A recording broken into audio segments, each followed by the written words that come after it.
नमस्कार। यो हो समाचारमा स्वागत छ। म शशि नेपाल र म रोहन श्रेष्ठ। सुरु गरौँ अहिलेसम्मका प्रमुख समाचारबाट।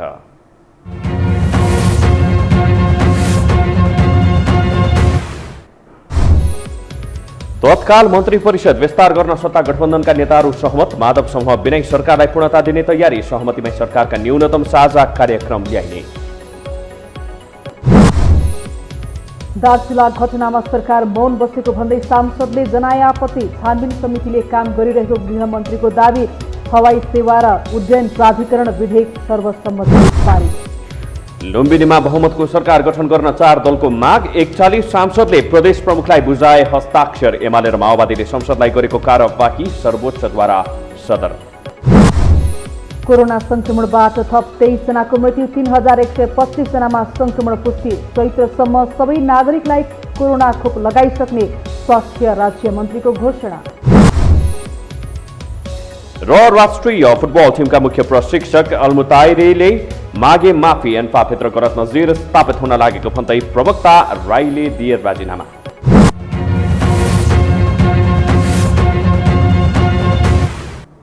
अब समाचार विस्तारमा। मन्त्री परिषद विस्तार र सरकारका न्यूनतम साझा कार्यक्रमबारे सत्ता गठबन्धनका शीर्ष नेताहरूबीच छलफल भएको छ।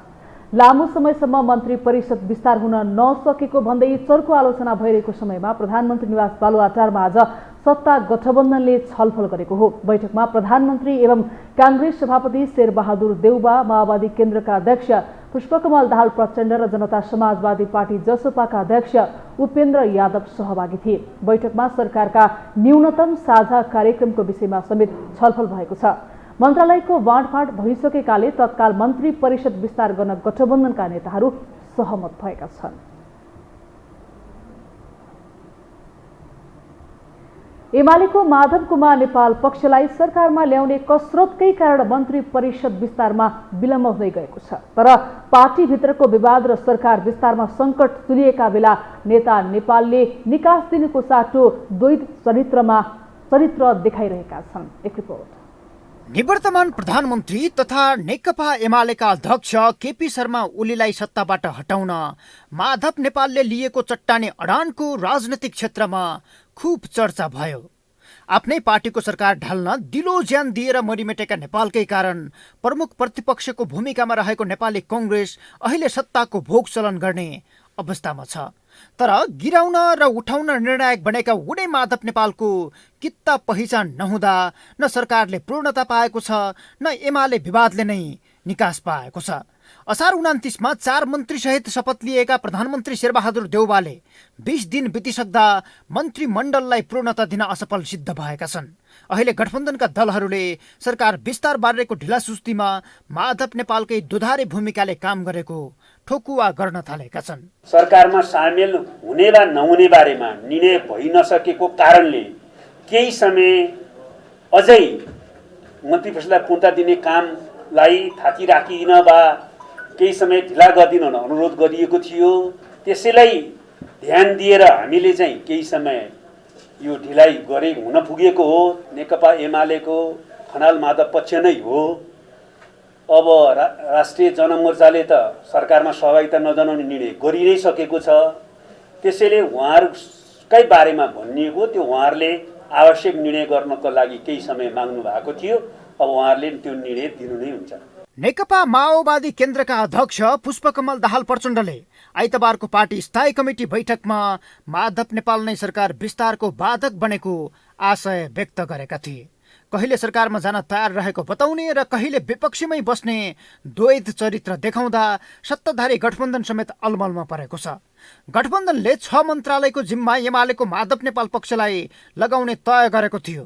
तर नेता नेपालको व्यवहार सत्ता पक्षको जस्तो र कानुनी हैसियत विपक्षी दलकै रहेपछि गठबन्धन समेत अलमलमा परेको हो, जसका कारण प्रधानमन्त्री देउबा 3 साता पुग्दा समेत मन्त्री परिषद विस्तार गर्न असक्षम देखिएका छन्।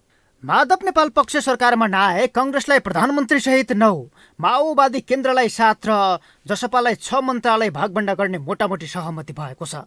तर नेता नेपालले केही दिन पर्खिन आग्रह गरेपछि गठबन्धनले उनीहरूको निर्णयलाई पर्खिरहेको छ। यद्यपि सरकारमा जाने र नजाने भनी आफ्नै समूहमा देखिएको मतभेदकै बीच नेपालले सरकारमा 3 जनालाई पठाउने वचन प्रधानमन्त्री देउबा र माओवादी केन्द्रका अध्यक्ष पुष्पकमल दाहाललाई दिएको कतिपय नेताको भनाइ छ। कतिपयले भने पार्टी एकताको प्रयास भइरहेका बेला नेपालले गठबन्धनप्रति देखाएको प्रेम अशोभनीय रहेको बताउँछन्, किनकि माधव नेपालको 2 थरी मानसिकताकै कारण मन्त्रीमण्डल विस्तारले पूर्णता नपाउने मात्रै होइन, एमाले विवादले समेत सार्थकता नपाउने अवस्था छ।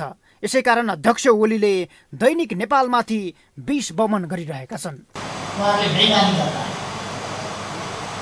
उहाँहरूले पार्टीप्रतिको निष्ठा इमान सब छोडेर दक्षिणपन्थी शक्तिलाई सहयोग पुर्याउने निर्लज्ज, बेइमान, धोकेबाज काम गर्नुहुँदैछ। आन्तरिक पार्टी एकता गर्न एमाले दोस्रो तहका नेताले अध्यक्ष ओली र वरिष्ठ नेता नेपाल बीच भेटवार्ता गराउन लगातार प्रयास गरे पनि सम्भव भएको छैन। अर्कातिर नेता नेपालले सत्ता गठबन्धनका नेताहरूसँग संवाद चलाइरहेको बताएका छन्। तर ओलीले प्रतिगमन गरेको भन्दै आफ्नै पार्टीको सरकार ढालेर फरक इतिहास बनाएका नेपालले अहिले बदलिएको राजनैतिक कोर्सलाई निकास दिन चुक्दै जाँदा उनी पनि प्रतिगमनको मतियारका रूपमा दर्ज हुने संकेत देखिन थालेको छ। यो हो टेलिभिजनका लागि सन्तोष बिके थापा, काठमाडौँ। नेकपा एमाले केन्द्रीय निकाय र विभागहरू गठन र सदस्यहरूको मनोनयन गरेको छ। स्थायी कमिटीमा आज बसेको बैठकले विभिन्न विभागका प्रमुख र सदस्यहरूको नाम तय गरेको प्रवक्ता प्रदीप गेवालीले जानकारी दिनुभयो। पार्टी एकताको प्रयास चलिरहेका बेला माधव नेपाल पक्ष फर्केर आएको खण्डमा सो समूहका नेताहरूलाई समेट्नका लागि पर्याप्त स्थान सुरक्षित गरिएको गेवालीले बताउनुभयो। यसअघि एमाले विभिन्न विभागहरूमा प्रमुख र उपप्रमुख चयन गरिसकेको छ। एमालेको स्कुल विभाग प्रमुख अध्यक्ष केपी शर्मा ओली हुनुहुन्छ भने संगठन विभाग प्रमुख विष्णु पौडेल रहनु भएको छ।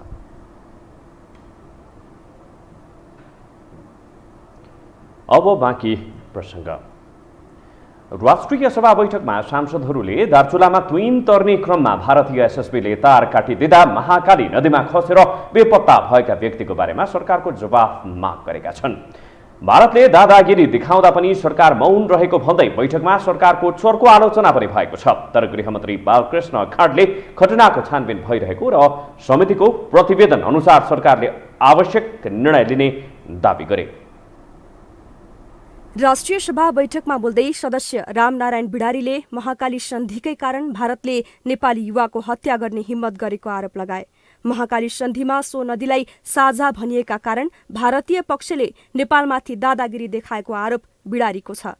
बिडारीले महाकाली सन्धि बेइमानीपूर्वक गरेको भनेर नेपालीले धेरै आन्दोलन गरेको र महाकाली सन्धिले महाकाली नदीलाई साझा भनेका कारण भारतीय एसएसबीले ज्यादती गर्ने हिम्मत गरेको दावी गरे। यसमा सरकारको धारणा के हो भन्दै राष्ट्रिय सभाको बैठकमा गृहमन्त्री बालकृष्ण खाडलाई बिडारीले प्रश्न गरे। महाकाली सन्धि बेइमानीपूर्वक गरेको भनेर धेरै आन्दोलन नेपालीले गरे। सुगौली सन्धिले महाकाली नेपालको हो भनेर किटान गरेको छ। सन्धिले यदि यो साझा अहिले महाकाली सन्धिले यो नदीलाई साझा नदी भनेर लेखियो, त्यसैको प्रतिफल भारतीय एसएसपीले ज्यादती गर्न सक्यो भन्ने जनताको कुरा छ। त्यसैले झोलुङ्गे पुल पनि बन्न सकेन भन्ने कुरा छ। यसमा सरकारको कुरा के छ थाहा चाहियो। नेकपा एमालेकी सांसद कोमल ओलीले महाकाली नदी तर्दै गरेका नेपाली चढेको तुइन काटिएको विषयमा छानबिन समिति मात्र बनाउने कि भारतसँग कुरा गर्ने भनेर प्रश्न गरिन्। ओलीले दार्चुला घटना सम्बन्धमा सरकारले समिति बनाएर मात्र बस्न मिल्छ कि भारतसँग कुरा गर्न सक्छ भन्दै गृहमन्त्रीलाई प्रश्न सोधिन्। सरकारले यो घटनालाई कम्फर्टेबल बनाउन खोजेको उनले आरोप लगाइन्। तुइन क्रस गर्नलाई 1 मिटर मात्र बाँकी हुँदा भारतीय एसएसबीका जवानले काटेको तुइन काट्दाखेरि युवा जयसिंह धामी महाकाली नदीमा बेपत्ता भएर जुन घटना घट्यो, यो चाहिँ जति भर्त्सना गरे पनि कम हुन्छ र यसले चाहिँ सबै सम्बन्धहरूलाई कमजोर बनाएको छ।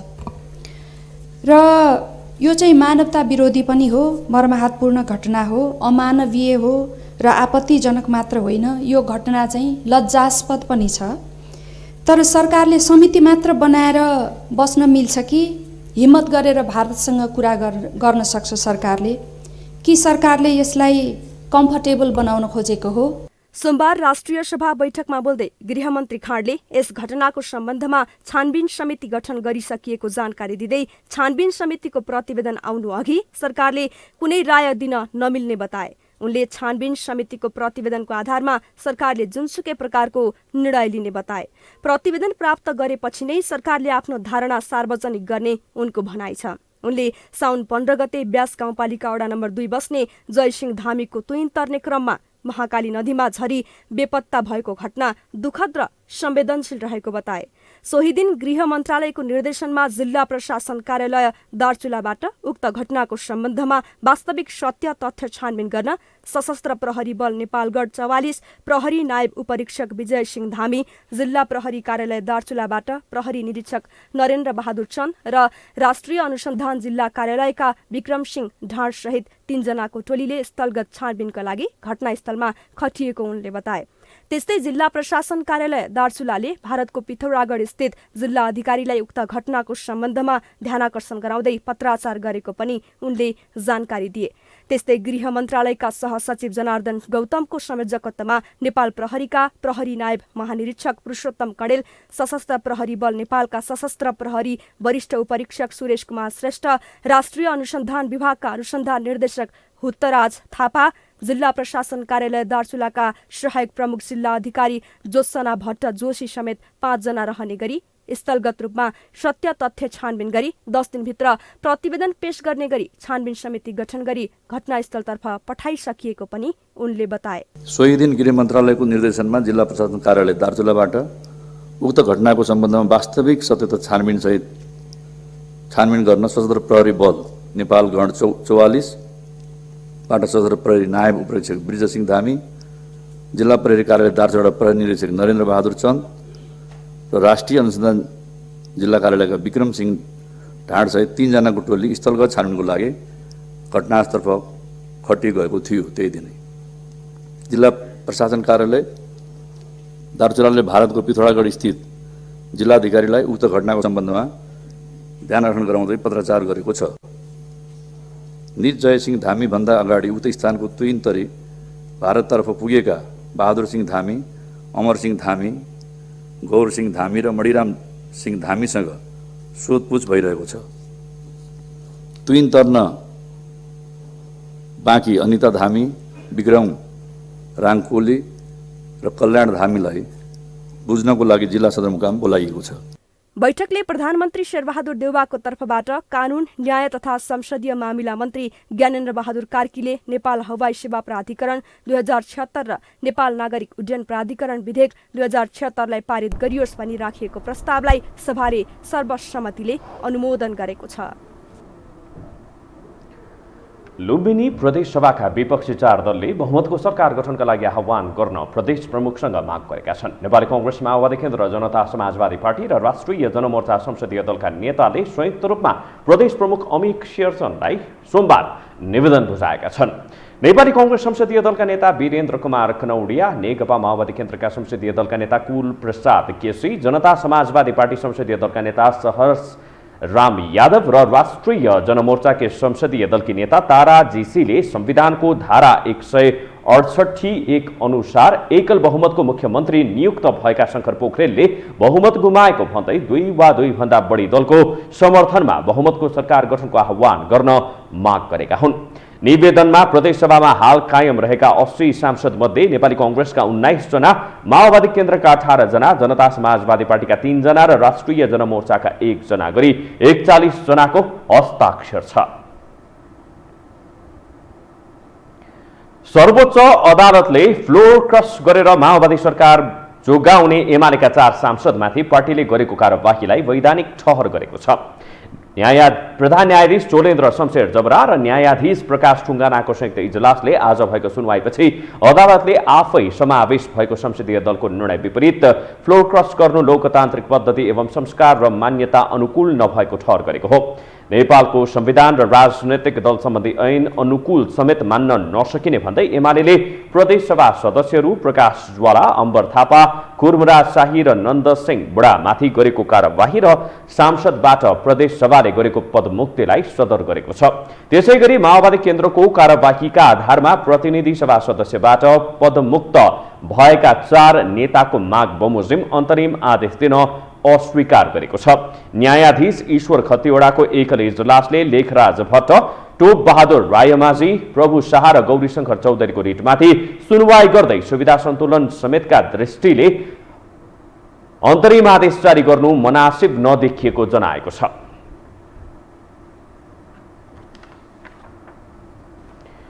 सभामुख अग्निप्रसाद सापकोटाले भूकम्पले क्षतिग्रस्त भई अलपत्र अवस्थामा रहेको सिंहदरबार स्थित संसद भवनको अवलोकन गर्नुभएको छ।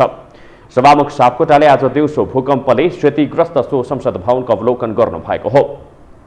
सो भवनको अवलोकनपछि सञ्चारकर्मीहरूसँग संक्षिप्त प्रतिक्रिया दिँदै उहाँले सम्बन्धित पक्षसँग छलफल गरी निर्माणको कामलाई तत्काल सुरु गराउने बताउनुभयो। भूकम्पले क्षति बनाएपछि अलपत्र अवस्थामा रहेको यो भवन ऐतिहासिक र पुरातात्विक महत्व रहेको उल्लेख गर्दै सभामुख सापकोटाले यसको दुरुपयोग गर्ने उद्देश्यका साथ आफूले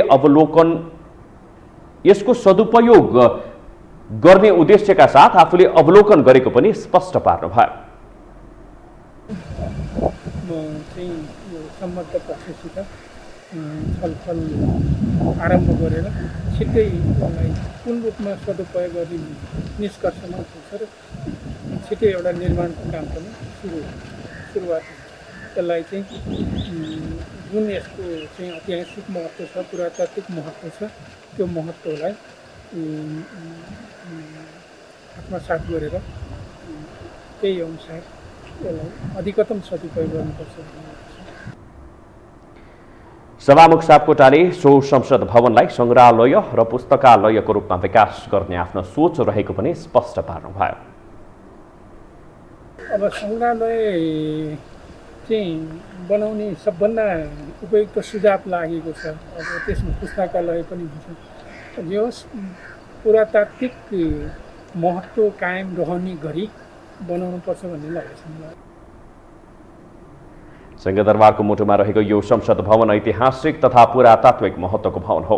राणाकालमा भारदार सभाका लागि प्रयोग गर्ने गरिएको यो भवनमा राणाकालको अन्त्यसँगै संसद भवनको रूपमा प्रयोग गरिएको थियो। हामीसँग समाचार बाँकी नै छन्, अहिलेलाई विश्राम।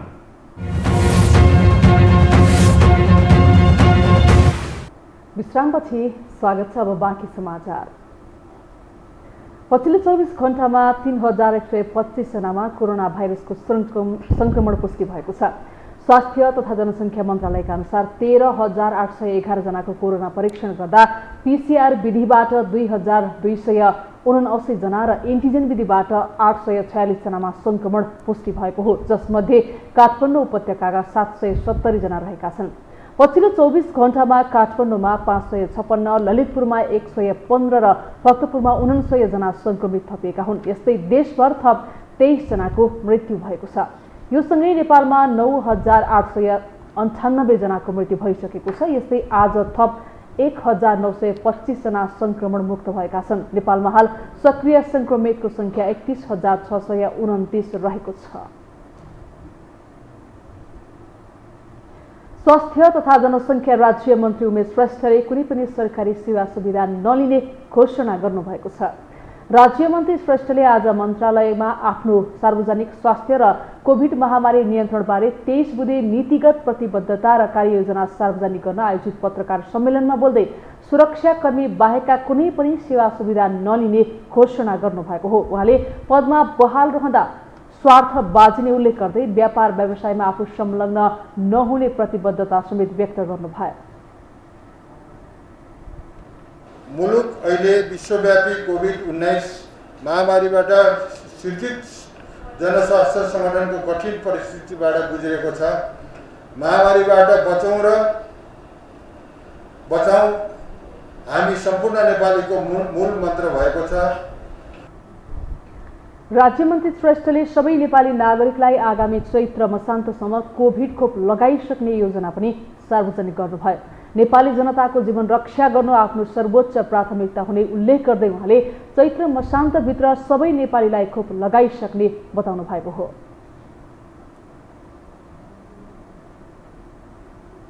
एक तिहाई नागरिकलाई असोज मसान्त र सम्पूर्ण नेपाली नागरिकलाई चैत्र मसान्तसम्म खोप लगाइसक्ने सम्माननीय प्रधानमन्त्रीज्यूको प्रतिबद्धतालाई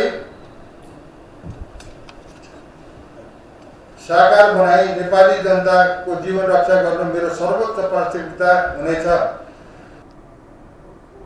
कार्य योजनामा कोभिड-19 को तेस्रो लहरको सामना गर्नका लागि समय तालिका सहितको विशेष रणनीति र कार्ययोजना अविलम्ब सार्वजनिक गर्ने उल्लेख गरिएको छ। स्वास्थ्य तथा जनसङ्ख्या मन्त्रालयले कोभिड-19 युनिफाइड केन्द्रीय अस्पतालको प्रमुख प्रशासकीय अधिकृतबाट डाक्टर जागेश्वर गौतमलाई हटाएर ट्रमा सेन्टरका डाक्टर रुद्र मरासनीलाई पठाएको छ।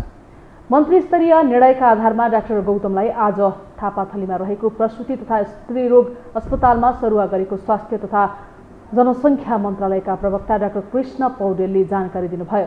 डाक्टर जागेश्वर गौतम विवादित बनेपछि कर्मचारीले उहाँलाई हटाउन माग गरेका थिए। यस्तै स्वास्थ्य सेवा विभागको स्वास्थ्य समन्वय शाखाको प्रमुखबाट डाक्टर विवेकलाल कर्णलाई सरुवा गरेर उहाँको ठाउँमा सार्क क्षयरोग केन्द्रकी डाक्टर रीता जोशीलाई पठाइएको पौडेलले जानकारी दिनुभयो। अब बाँकी समाचार। कोरोना संक्रमणका लागि काठमाडौँ उपत्यकामा अहिले पनि निषेधाज्ञा जारी छ, तर उपत्यकामा नै दैनिक 900 को हाराहारीमा संक्रमण पुष्टि भइरहेको छ। सरकार स्वयंले जोखिम नघटेको बताउँदै आए पनि स्वास्थ्य मापदण्ड पालनाबारे निगरानी र अनुगमनमा भने निरीह देखिएको छ। कोरोना भाइरसको जोखिमका कारण काठमाडौँ उपत्यकामा अझै पनि निषेधाज्ञा जारी नै छ, तर सार्वजनिक स्थानमा भिडभाड हेर्दा निषेधाज्ञाको पूर्ण पालना भएको देखिँदैन। कोरोना संक्रमितको संख्या पछिल्ला दिनहरूमा घट्नुको साटो झनझन बढ्दै गएको छ। काठमाडौँ उपत्यकामा 77 जिल्लाकै मानिसहरू बसोबास गर्ने हुँदा संक्रमणको उच्च जोखिम नै छ। उपत्यकामा आइतबारसम्मको सरकारी तथ्याङ्क हेर्ने हो भने सक्रिय संक्रमित 6058 जना रहेका छन्। 11 गते 851, 12 गते 774, 13 गते 859, 14 गते 860, 15 गते 819, 16 गते 775, 17 गते 851 गरी 7 दिनमा मात्र 5789 जनामा संक्रमण पुष्टि भएको छ। उपत्यकामा निषेधाज्ञा घोषणा गर्दै प्रमुख जिल्ला अधिकारीहरूले सबै प्रकारका सभा सम्मेलन, यस्तै खुल्ला स्थानमा मानिस भेला हुन, सभा जुलुस गर्न, नित्यकर्म बाहेकका धार्मिक एवं सांस्कृतिक कार्यक्रम आदि नगर्न आदेश दिएको छ। तर बजारभरि चहल पहल बाक्लो छ, चोकचोकमा भिडभाड उस्तै छ। कतिपयले त मास्क नै नलगाई हिँड्न थालेका छन्, भौतिक दूरी कायम गरेका छैनन्। प्रहरीले निगरानी पनि गरेको देखिँदैन। कोरोना संक्रमणको जोखिम कायमै हुँदाहुँदै सभा, प्रदर्शन, भेला, धार्मिक क्रियाकलापले तेस्रो लहरलाई आमन्त्रणा गरेको विज्ञहरू बताउँछन्। अब राजनीतिक पार्टीलाई त अब कसले गराउने हो सचै थाहा छैन। अब यहाँ चाहिँ स्वास्थ्य मन्त्रालयले, स्वास्थ्य मन्त्रीले लिखित रूपमा दिनु पर्यो, पार्टीका सभापतिहरूलाई पहिलेदेखि दिनुपर्छ कि अहिले नै दिनु पर्यो कि तपाईँहरूले कृपया राजनीतिक भेला नगरिदिनुहोस्, होइन? यो राजनीतिक भेला गर्न सक्ने यो होइन।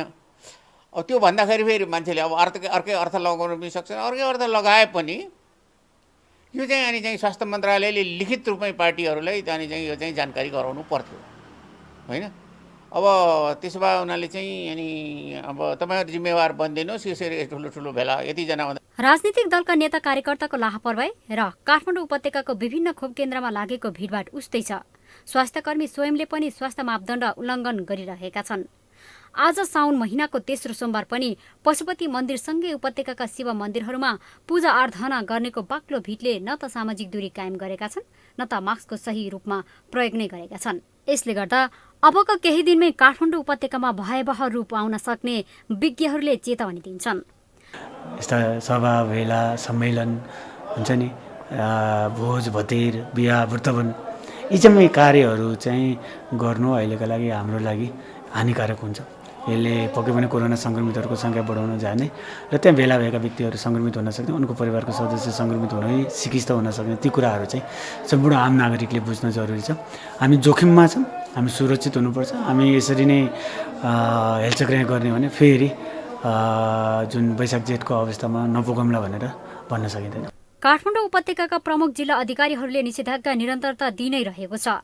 भिडभाड नगर्न, जनस्वास्थ्यका मापदण्ड उल्लङ्घन नगर्न पटक पटक आदेश दिने उपत्यकाका सिडिओ कार्यालयहरू आदेश कार्यान्वयन भए नभएको खासै ख्याल गरेको पाइँदैन। एकातिर निषेधाज्ञा जारी राख्ने, अर्कोतिर नियम पालनामा ध्यान नदिने प्रविधिले कोरोना संक्रमण घट्नुको साटो बढिरहेको छ। आवश्यक सावधानी नअपनाउँदा संक्रमणले कुन बेला अर्को रूप लिन्छ भन्न सक्ने अवस्था छैन। त्यसैले यस्तो अवस्थामा आवश्यक स्वास्थ्य सतर्क र स्वास्थ्य मापदण्ड पालनामा सबै पक्ष गम्भीर भइदिए मात्रै विगतको जस्तो विडम्बना देख्नु पर्दैन। यो हो टेलिभिजनका लागि क्यामेरामा सिरज श्रेष्ठका साथमा इलामा ठटाल, काठमाडौँ। भारतीय सुरक्षाकर्मीले दार्चुलाका जयसिंह धामीलाई तुइन काटेर महाकालीमा बगाएको 4 दिन भएको छ, तर धामीको अवस्था अझै अज्ञात छ। सरकारले भने भारतीय सुरक्षाकर्मीको आपराधिक क्रियाकलाप विरुद्ध मौनता साधेको छ। भारतीय सुरक्षा बलले शुक्रबार तुइन काटेर नेपाली नागरिक जयसिंह धामीलाई महाकालीमा बगाइदियो, जसको अवस्था अहिलेसम्म अज्ञात छ। शनिबार भने भारतीय प्रधानमन्त्री नरेन्द्र मोदीले एक ट्विट सार्वजनिक गर्दै भने, नेपाल हाम्रो सुख दुःखको साथी हो, जसले जिउँदै व्यक्तिलाई सामान्य मानवता पनि नदेखाएर उर्लिरहेको खोलामा बगाइदिन्छ। त्यस्तो साथी मलामीमा पनि चाहिँदैन, किनकि कोही व्यक्ति वारपार गरिरहेकै बेला तुइन काट्नु आफैमा जघन्य अपराध हो। कतिसम्मको अपराध भने कोही व्यक्ति बसेको घर गाडीमा बम हानेकै जस्तो जघन्य। महाकालीले जयसिंह धामीलाई बगाएर कहाँ पुर्यायो, कुन अवस्थामा छोड्यो पत्तो छैन। तर नेपाल सरकार भने भारतीय सुरक्षाकर्मीको ज्यादती विरुद्ध बोल्न समेत आँट देखाइरहेको छैन। सोमबार राष्ट्रिय सभाको बैठकमा गृहमन्त्री बालकृष्ण खाँड बोल्न त बोले, तर एसएसबीकै कारण जयसिंह धामी अस्ताएको विषयमा मौन बसे। 33 वर्षीय जयसिंह धामी महाकाली नदीमा अब अहिले पनि उहाँको चाहिँ नि भेटिएको छैन। अब नभेटिया कारणले चाहिँ उहाँको सब नभेटिया कारणले मृत्यु स्वीकार गर्न सक्ने अवस्था रहेन। तुइन वारपार गराउँदै आएका प्रत्यक्षदर्शी कल्याण सिंह धामी र केही स्थानीयहरूले समेत एसएसबीले नै तुइन काटेको र जयसिंह धामी महाकालीमा बगाएको जिउँदो प्रमाण पेश गरिरहेका छन्। मतलब एसएसबी वान पुजाग्न थियो उही टाइममा नै नपुजाक थियो, घाट एसएसबी नै काट्यो घाट खोल्दिएको उनीहरू डरले जायो। भारतीय पक्ष एसएसबीको भूमिका नरहेको भन्दै पानीमाथिको ओभानो बन्न खोजिरहेको छ। यस्तो बेला हिम्मत लुकाएको सरकारले न भारतीय राजदूतलाई बोलाएर केरकार गर्न सक्यो, न प्रधानमन्त्री मोदीसँग आपत्ति जनाउँदै यथार्थ र कारबाहीको माग गर्न सकिरहेको छ। यस्तै घटना मुस्ताङको सीमा क्षेत्रमा 2016 सालमा हुँदा चिनिया प्रधानमन्त्रीले माफी र 50,000 जरिवाना तिरेका थिए। अहिले बरु मोदीले भने झैँ सुख दुःखकै साथी मानेर एउटा जवान युवा अस्ताएकोमा सरकार रमिते बन्न खोजेको भान हुन थालेको छ। उता भारतमा रहेका नेपाली राजदूतले समेत कूटनीतिक पहल र अन्याय विरुद्ध बोल्ने छाँट देखाएका छैनन्। पटक पटक तुइन काटिदिएको र सदैव हेपाहा व्यवहार प्रदर्शन गरिरहेको भारतीय पक्ष विरुद्ध राजनैतिक दलले समेत कारबाही र भविष्यमा पुनः नदोहोर्याउने प्रतिबद्धता खोज्न आवश्यक छ। एउटा नेपाली युवा पानीमा बाढीमा बेपत्ता भएको घटना घटेको सुन्नमा आएको छ। त्यस्तालाई दण्डित गर्ने काममा भारत सरकारको म ध्यान आकर्षित गर्न चाहन्छु र नेपाल सरकारले पनि यो विषयलाई उठाउने काम गरोस् भनेर नेपाल सरकारको पनि म ध्यान आकर्षित गर्न चाहन्छु। भारतीय एसएसबीको तुइन फुस्काइदिने गतिविधिको कारणले नै नेपाली नागरिकले महाकाली नदीमा खस्ने र बेपत्ता हुने र अहिलेसम्म आशंका गरे अनुसार उहाँको जीवन नै गुमेको हुन सक्ने जो स्थिति उत्पन्न भएको छ, त्यसका बारेमा तत्काल छानबिन गरी सम्बन्धित व्यक्तिहरूलाई कारबाही गर्न र त्यस निम्ति भारत सरकारसँग गम्भीर आपत्ति सहित आवश्यक कारबाहीको प्रक्रिया अगाडि बढाउन पनि माग गर्ने निर्णय गरेको छ। आफ्नै जिल्ला सदरमुकाम आउजाउ गर्न समेत भारतीय भूमितर्फ जानै पर्ने वर्षौंदेखिको बाध्यता पनि सरकारले अन्त्य गर्न सक्नुपर्छ। सरकारले राज्य हुनुको महसुस सीमावासीलाई गराउन आवश्यक छ। नत्र बेला बेला हुने यस्ता घटनाका कारण काठमाडौँमा राष्ट्रवाद उर्लिने र दार्चुलासम्म पुग्न नपाउँदै सेलाउने परम्पराले सीमावासीलाई थप पिरोल्नेछ। र सत्य तथ्य पत्ता लगाउन आफ्नो पक्षबाट थालेको अनुसन्धानलाई गहिराईमा पुर्याएर भारतीय उच्च तहलाई पनि छानबिनमा सामेल गराई दोषीलाई कारबाहीको दायरामा ल्याउन सरकारले खुट्टा बलियो बनाउन आवश्यक छ। यो हो टेलिभिजनका लागि सन्तोष बिके थापा, काठमाडौँ। संसदीय समितिले स्थानीयवासीलाई विस्थापित नहुने गरी नागढुङ्गा सुरुङ मार्ग निर्माण कार्य सम्पन्न गर्न सरकारलाई निर्देशन दिएको छ। यता परियोजना आयोजकले भने 1 महिनाभित्र मुआब्जा वितरण समस्या समाधान हुन सके आयोजनाको कामले गति लिने बताएको छ। नागढुङ्गा सुरुङ मार्ग निर्माण कहिले जग्गा विवाद त कहिले कामदार अभावमा अघि बढ्न सकेको थिएन। तर संसदीय समितिले स्थानीयवासीलाई विस्थापित नहुने गरी नागढुङ्गा सुरुङ मार्ग निर्माण कार्य सम्पन्न गर्न सरकारलाई निर्देशन दिएको छ। जापान सरकारको 0.01% ब्याज दरको आर्थिक ऋण सहायतामा सुरु गरिएको यो आयोजनाको काम सुरु भएको करिब 19 महिना पुगेको छ। विवादकै कारण निर्माण काम भएको थिएन। आयोजनाको स्थलगत अनुगमन पछि समितिकी सभापति तारादेवी भट्टले आयोजना अघि बढाउन देखिएका समस्या समाधान गर्न पहल गर्ने बताइन्।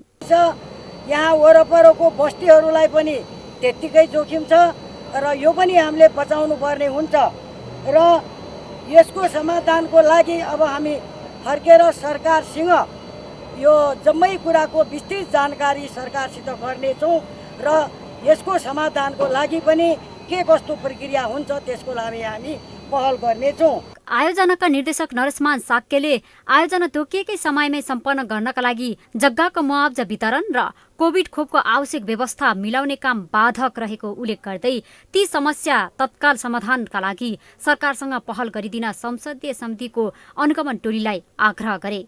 उनले 1 महिनाभित्र यी दुवै समस्या समाधान हुन सके आयोजनाको कामले गति लिने समेत स्पष्ट पारे। सुशासन समितिको जुन एउटा भिजिट भयो हामी एकदम उत्साहित भएका छौँ किनकि केही समस्याहरू चाहिँ हामीले यहाँ चाहिँ फेस गरिरहेका छौँ। जुन कोभिडको भ्याक्सिनको समस्या र अर्को जग्गा प्राप्तिको समस्या फेस गरिरहेका छौँ। यो चिजलाई चाहिँ मान्यज्यूहरूले चाहिँ हामीले एकदम कोअपरेट गर्छौँ, यसले हेल्प गर्छौँ भन्ने जुन एउटा एस्युरेन्स पायो र त्यो गरेर हामी एकदम उत्साहित भएका छौँ कि यो चाहिँ अब यो दुईवटा समस्या समाधान भयो भने यो चाहिँ हामी समयमै यो प्रोजेक्टलाई कम्प्लिट गर्न सक्छौँ भन्नेमा विश्वास धेरै जगाएको छ हामीले चाहिँ। यता आयोजनाले सुरुङ मार्ग निर्माणको काम 18.5% सम्पन्न भएको जनाएको छ। आगामी दिनमा प्रत्येक महिना 4% का दरले आफ्नो काममा प्रगति गर्दै लैजाने आयोजनाको योजना छ। कलबाट काम भएको छ। यसरी गर्दाखेरि चाहिँ हामीले दिनमा झन्डै 12 मिटर जस्तो खन्छौँ अन एन एभरेज, किनभने अब यो चाहिँ जियोलोजिकल प्यारामिटरमा पनि डिपेन्ड हुने भएर कस्तो खालको मटेरियलहरू आउँछ त्यसमा पनि यसको स्पिड चाहिँ डिपेन्ड गर्छ होइन। अब अहिले चाहिँ एभरेजमा हामीले 12 मिटर जस्तो खनिरहेको छौँ चारैवटाबाट गर्दाखेरि। अनि त्यसै गरी चाहिँ सँगसँगै हामीले स्टिल रिप्सहरू माथिको कोल्याप्स नहोस् भनेर सफ्ट फिटिङ गर्ने अनि ढलान स्टिल रिप्सहरू राख्ने, त्यसरी चाहिँ प्रोटेक्सनको काम पनि गरिरहेका छौँ। रक बोल्टिङहरू गरिरहेछौँ होइन। 5.5 किलोमिटर लम्बाइ रहेको यो सुरुङ मार्गको मुख्य काम आगामी जेठभित्र सम्पन्न गर्ने योजनाका साथ अघि बढाइरहेको छ। समितिकी सभापति भट्टले पनि यो आयोजना अन्य देशका लागि नमुना योग्य हुने गरी बन्ने विश्वास व्यक्त गरेकी थिइन्। समितिको गत शुक्रबार बसेको बैठकले सो आयोजना समयमै सम्पन्न गर्न सरकारलाई निर्देशन दिँदै आयोजनाको प्रगतिबारे जानकारी लिन स्थलगत अनुगमनमा जाने निर्णय गरेको थियो। अब पालो आर्थिक समाचारको।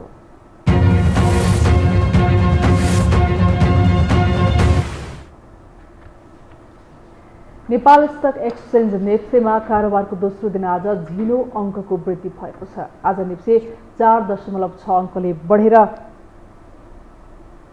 3085.7 बिन्दुमा झरेको छ। त्यस्तै आज कारोबार रकममा गिरावट आएको छ। आज 10 अर्ब 98 करोड 36 लाख बराबरको कारोबार भएको छ। आज कारोबार भएका समूहमध्ये 8 समूह बाहेक अन्य सबै समूह बढेका छन्। नेप्सेका अनुसार आज कारोबार भएका कम्पनीमध्ये 5 कम्पनीको सेयर मूल्यमा उच्च वृद्धि भएको छ। सेयर मूल्य बढ्ने कम्पनीहरूमा गुराँस लघुवित्त वित्तीय संस्था, Ghalemdi hydro power, first micro finance development company, universal power company र आँखुखोला जलविद्युत कम्पनी रहेका छन्। त्यस्तै आज हाइड्रो डेभलपर्स र युनाइटेड इदिमर्दी हाइड्रो पावर कम्पनीको सेयर मूल्यमा उच्च गिरावट आएको छ। नेपालको पुँजी बजारमा नियामक निकाय भितोपत्र बोर्डलाई अभिभावक मान्ने गरिन्छ, तर त्यही बोर्डका अध्यक्ष भीष्मराज ढुङ्गानाले गरेको चलखेल यति बेला चर्चामा छ।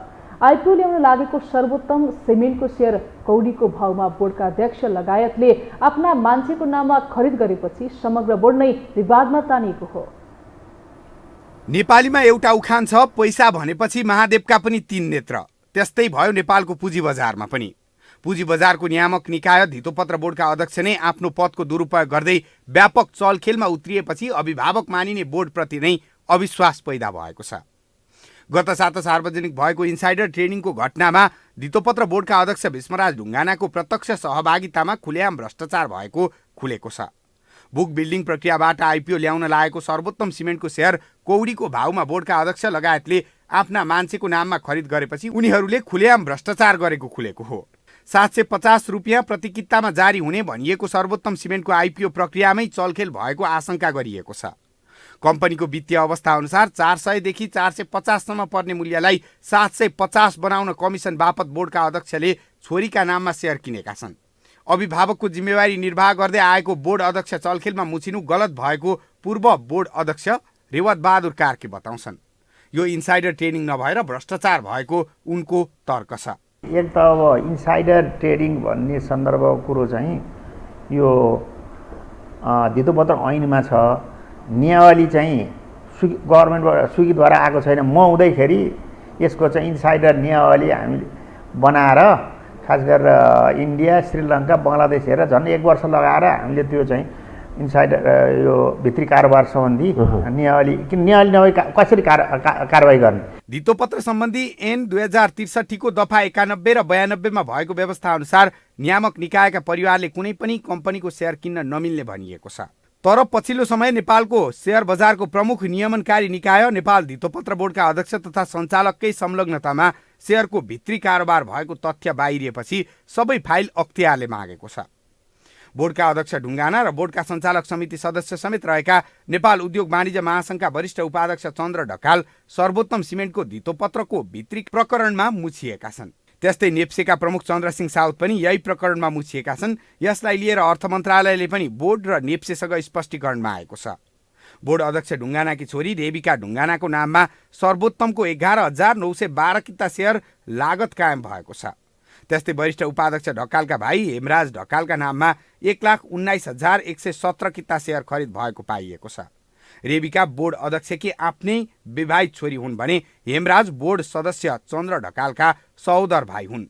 हाल सर्वोत्तमको चुक्ता पुँजी 3 अर्ब 40 करोड रुपियाँको छ, जसको 15% अर्थात् 60 लाख किता आइपिओ बुक बिल्डिङ विधिबाट जारी गर्ने प्रक्रियामा छ। बुक बिल्डिङ विधिबाट आइपिओ निष्कासन प्रक्रिया अघि बढाउन धितोपत्र बोर्डले संस्थागत लगानीकर्ताको सूची समेत तयार पारिसकेको थियो। कम्पनीले प्रति किता सेयर मूल्य 750 रुपियाँ कायम गर्न बोर्ड समक्ष प्रस्ताव गरिसकेको थियो। नेपाल धितोपत्र बोर्ड सदस्यको आचार संहिता 2074 अनुसार बोर्डका अध्यक्ष तथा सदस्यले बोर्डबाट अनुमति प्राप्त धितोपत्र व्यवसायी, सूचीकृत सङ्गठित तथा कारोबारमा आफ्नो पद र नाम दुरुपयोग गरी कुनै किसिमको व्यक्तिगत तथा पारिवारिक फाइदा हुने क्रियाकलापमा संलग्न हुन रोक लगाएको छ। त्यस्तै धितोपत्र सम्बन्धी ऐन 2063 ले पनि यस्तो कारोबारलाई सूचनाको दुरुपयोग गर्दै भित्री कारोबार गरेको मानेको छ। यो समाचारका लागि दिपेश घिमिरे, काठमाडौँ। हामीसँग अन्तर्राष्ट्रिय र खेल समाचार बाँकी नै छन्। अहिलेलाई विश्राम।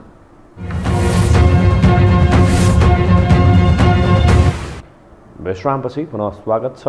अब अन्तर्राष्ट्रिय समाचार।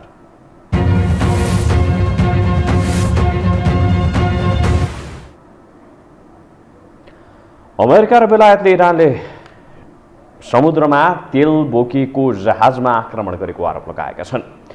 गत बिहिबार इजरायली कम्पनीले सञ्चालन गरेको तेल ट्याङ्कर MV मार्स स्ट्रिटमाथि आक्रमण भएको थियो। उक्त आक्रमणमा रोमानिया र बेलायतका 1-1 जनाको मृत्यु भएको थियो। अमेरिका र बेलायतले उक्त आक्रमणमा इरानको हात रहेको बताउँदै यो अन्तर्राष्ट्रिय कानुनको उल्लङ्घन भएको बताएको छ। अमेरिका र बेलायतले उक्त आक्रमण जानाजान गरिएको भन्दै यो अन्तर्राष्ट्रिय कानुनको स्पष्ट उल्लङ्घन भएको उल्लेख गरेका छन्। यसअघि इजरायली प्रधानमन्त्री बेनेटले पनि यो आक्रमण इरानले गराएको पर्याप्त प्रमाण रहेको दावी गरेका थिए। उनले इरानलाई यसरी सन्देश दिनुपर्छ भन्ने आफूहरूलाई थाहा भएको बताएका थिए। इरानले भने यी सबै आरोप आधारहीन रहेको बताएको छ। अब पालो खेल समाचारको।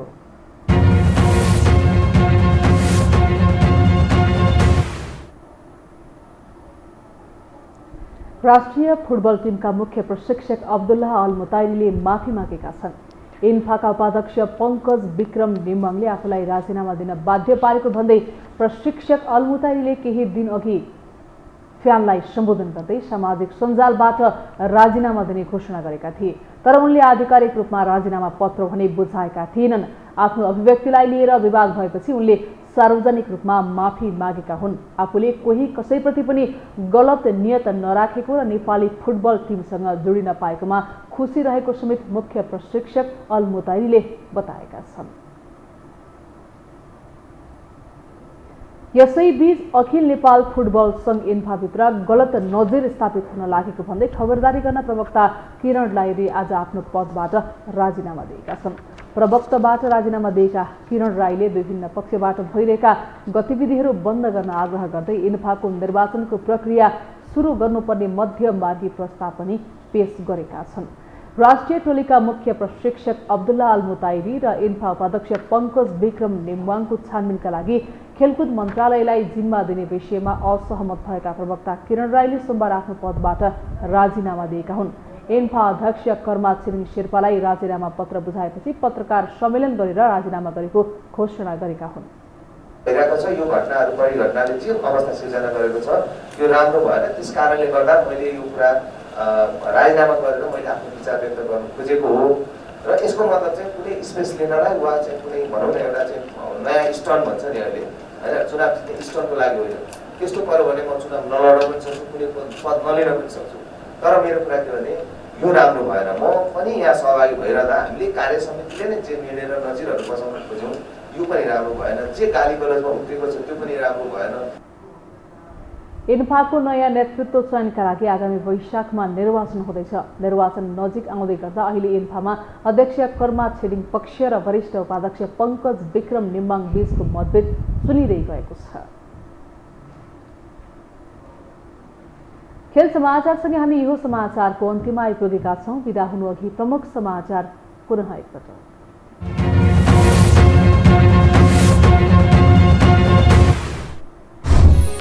तत्काल मन्त्री परिषद विस्तार गर्न सत्ता गठबन्धनका नेताहरू सहमत। माधव समूह विनय सरकारलाई पूर्णता दिने तयारी। सहमतिमै सरकारका न्यूनतम साझा कार्यक्रम ल्याइने।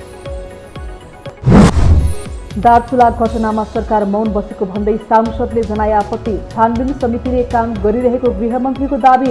हवाई सेवा र उड्डयन प्राधिकरण विधेयक सर्वसम्मतिले पारित।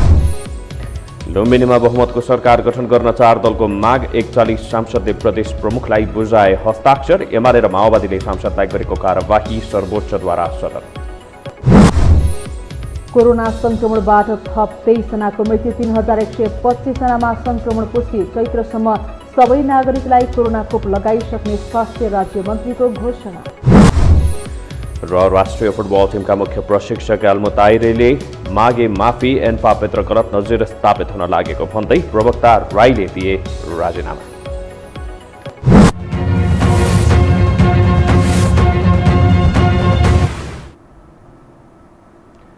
अवस्था यो हो समाचार सकियो। समाचार बुलेटिनका साथै यो हो टेलिभिजनका सम्पूर्ण कार्यक्रम यो हो टेलिभिजन.com, यो हो खबर.com, युट्युब र फेसबुकमा पनि पढ्न र हेर्न सक्नुहुनेछ। मोबाइलमा यो हो टिभी एप डाउनलोड गरी हामीलाई प्रत्यक्ष हेर्न सक्नुहुनेछ। तथ्यसहितको निष्पक्ष समाचारका लागि हेर्दै रहनुहोला यो हो टेलिभिजन। नमस्कार।